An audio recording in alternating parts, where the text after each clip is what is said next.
Jamie, 2023 was without doubt a challenging year for healthcare investors. How's 24 started?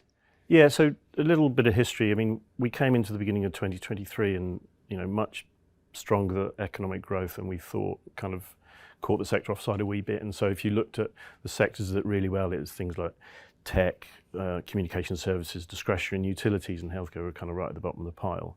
And then as we came in towards the end of 2023, we just felt that the sector was very unloved, and that was really expressed through ETF outflows, valuations as well. And so we were a bit more optimistic as we came into this year, and primarily because the fundamentals of the industry are quite strong, and actually on a relative and absolute basis, we've had quite a reasonable start to 2024, and we're super optimistic that can continue. 2024 is a US election year, traditionally a tough time for healthcare investors. You seem far more relaxed sort of this election cycle. Why is that?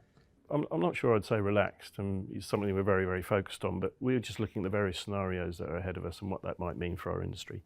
So let's look at a democratic sweep, and we just think that if it is Joe Biden and his administration, will simply look to implement the Inflation Reduction Act that was introduced back in August 2022.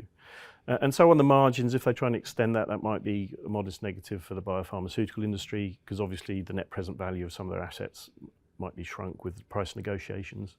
But on the other side, I think extending the subsidies for low-income US citizens to get access to insurance would be perceived to be, a modest positive.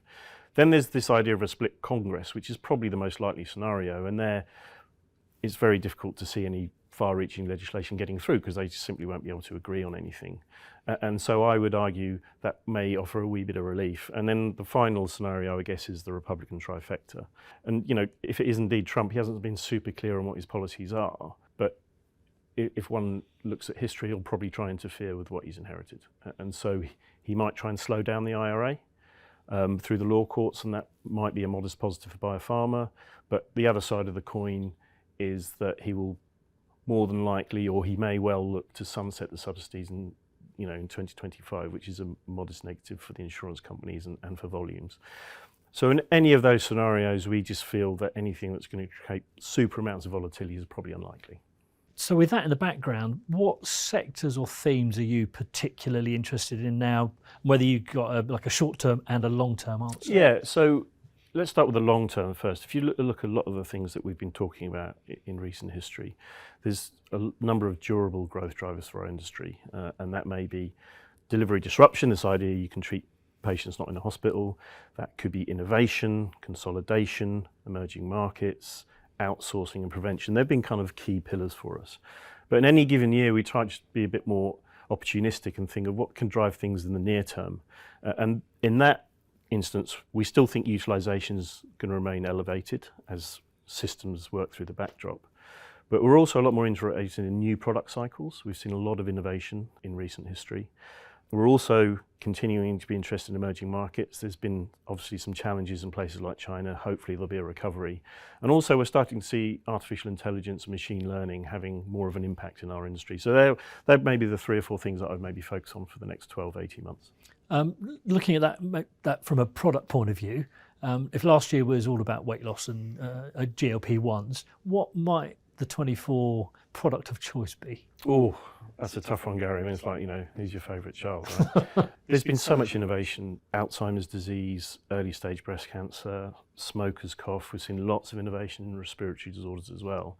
And that's just on biopharmaceuticals. If you then look at the medical device sector, we're seeing lots of innovation, things like atrial fibrillation, which is just an inconsistent heartbeat. And also maybe we're about to enter a new cycle of new robotic surgeries. So there's a huge amount going on. The opportunity and challenge for us is to find the most dynamic ones of those, and hopefully they can make interesting investments. And what are the key growth drivers for you that take this conversation away from a healthcare fund manager says healthcare is good? Well, I mean, apart from the obvious things like demographics and access to care, we're just really looking at how innovation is driving new product cycles, because hopefully they're durable. So that's one thing. The second thing is, as we came out of COVID-19, even though it hasn't completely disappeared, it's certainly more manageable now.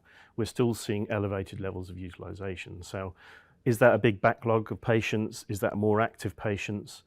We're not 100% sure, but what we do know is that access to care is elevated, and we think will be continue to be elevated in 2024. And we know that via the public commentary of medical device companies and the insurance companies as well. So that's the second area.